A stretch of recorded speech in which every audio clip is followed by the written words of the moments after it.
कक्षा 11 के प्यारे भैया और बहनों, सुप्रभात। आज हम चैप्टर नंबर 4 ऋजु रेखीय पथ पर गति का अध्ययन करेंगे।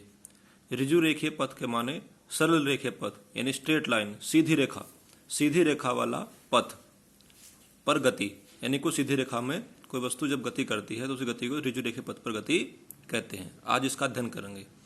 किसी भी वस्तु की गति को देखने के लिए सबसे पहले हमें यह समझना होता है कि उस वस्तु की स्थिति क्या है, यानी वो कहाँ पर है। और किसी वस्तु की स्थिति को प्रकट करने के लिए हम फिजिक्स में निर्देश फ्रेम का उपयोग करते हैं। ये निर्देश फ्रेम क्या होता है?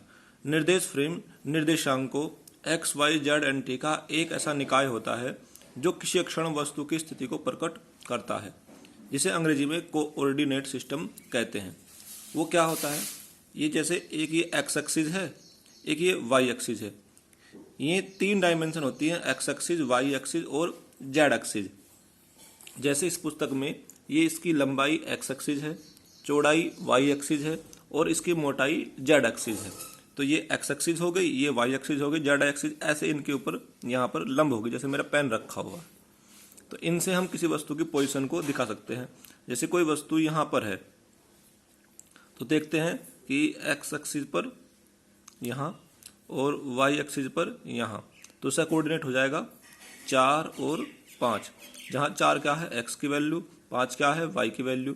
और अगर यही वस्तु आकाश में स्थित हो यानी ऊपर, तो अगर मान लीजिए वो इतनी ऊंचाई पर है यहाँ पर, तो काउंट करेंगे से 1 2 3 4 5 6 नंबर पर आ रही है, तो ये हो जाएगा 4 5 6, ये हो जाएगा जेड का मान। और जिस समय पर हो रही है वो होता है टी। तो निर्देश फ्रेम निर्देशांकों x, y, z and t का एक ऐसा निकाय है जो किसी अक्षण वस्तु की स्थिति को प्रकट करता है। निर्देश फ्रेम के प्रकार। निर्देश फ्रेम मुख्यतः दो प्रकार के होते हैं, जड़त्वीय निर्देश फ्रेम और अजड़त्वीय निर्देश फ्रेम। जो निर्देश फ्रेम जड़त्व के नियम का पालन करते हैं, ये जड़त्व का नियम गैलीलियो ने दिया था, जो इस नियम का पालन करते हैं वे जड़त्वीय निर्देश फ्रेम, और जो पालन नहीं करते वे अजड़त्वीय निर्देश फ्रेम कहलाते हैं। इनके बारे में आगे दूसरे चैप्टर में ज़्यादा डीपली दिया गया है।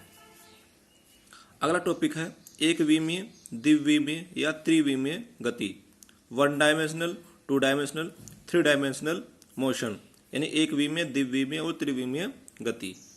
एक विमीय गति क्या होती है? यदि किसी वस्तु की गति को केवल एक निर्देशांक द्वारा निरूपित किया जा सके तो उसकी गति को एक विमीय गति कहते हैं। यानी कि अगर कोई वस्तु केवल एक दिशा में गति करे, केवल एक्स एक्सिस में या केवल वाई एक्सिस में या केवल जेड एक्सिस में, यानी एक सीधी रेखा में गति करे, तो उसी गति को एक विमीय गति कहते हैं।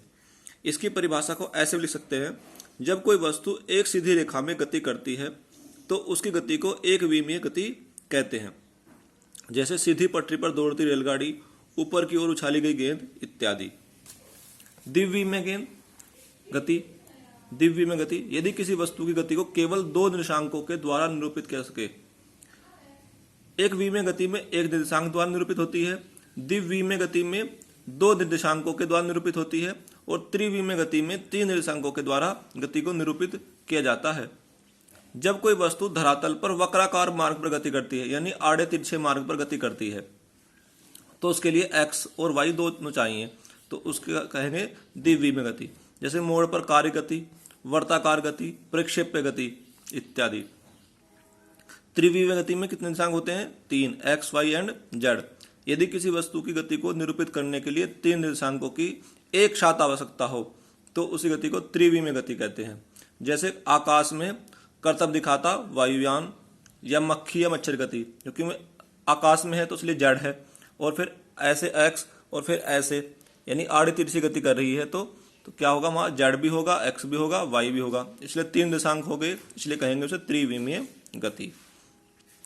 आप पढ़ेंगे सरल रेखा गति से संबंधित कुछ परिभाषाएं, यानी सीधी रेखा में गति से संबंधित कुछ परिभाषाएं। ये आपने पिछली कक्षाओं में पढ़ी हैं, फिर दोबारा रिवाइज कर लेते हैं। जैसे पहला ही हेडिंग है दूरी।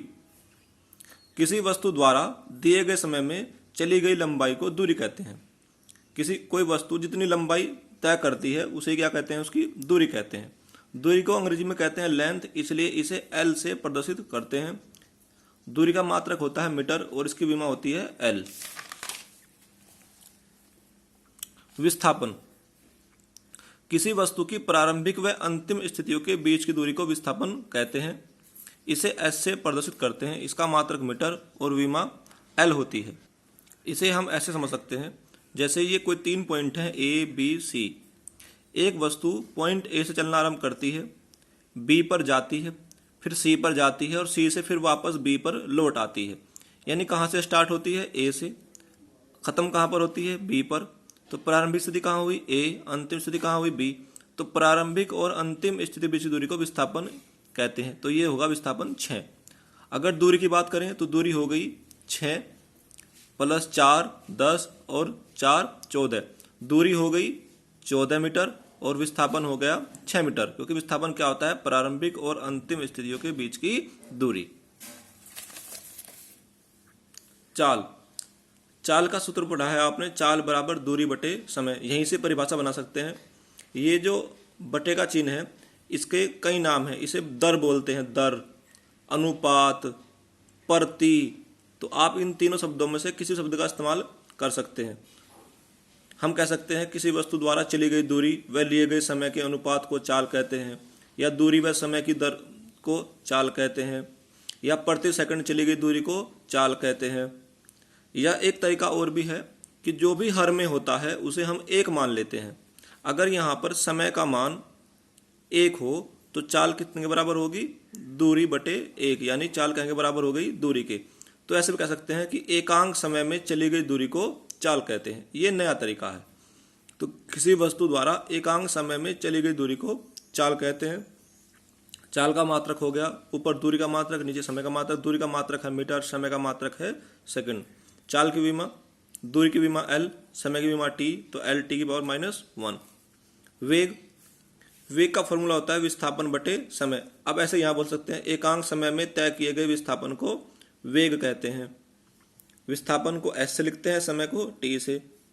वेग का मात्रक हो गया, विस्थापन का भी दूरी है मीटर और समय सेकंड, तो मीटर पर सेकंड। विमा वही हो गई चाल वाली। नेक्स्ट हेडिंग है त्वरण। किसी वस्तु के वेग में प्रति सेकंड होने वाली वृद्धि को त्वरण कहते हैं। यानी 1 सेकंड में किसी वस्तु के वेग में जितनी वृद्धि होती है उसे ही उसका त्वरण कहते हैं।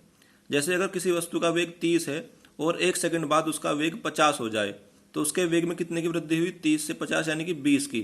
तो उसका त्वरण हुआ 20 मीटर प्रति सेकंड स्क्वायर।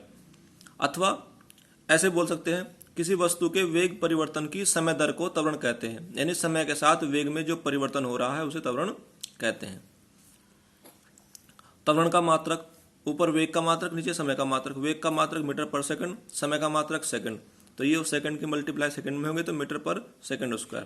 त्वरण की विमा, ऊपर वेग की विमा एल टी इनवर्स और नीचे समय की विमा टी। टी की पावर 1 है, जब ऊपर जाएगी तो माइनस की हो जाएगी, 1 और 1 2 हो जाएगी, तो L T power -2। Thank you. आगे का हम नेक्स्ट टर्न पर पढ़ेंगे।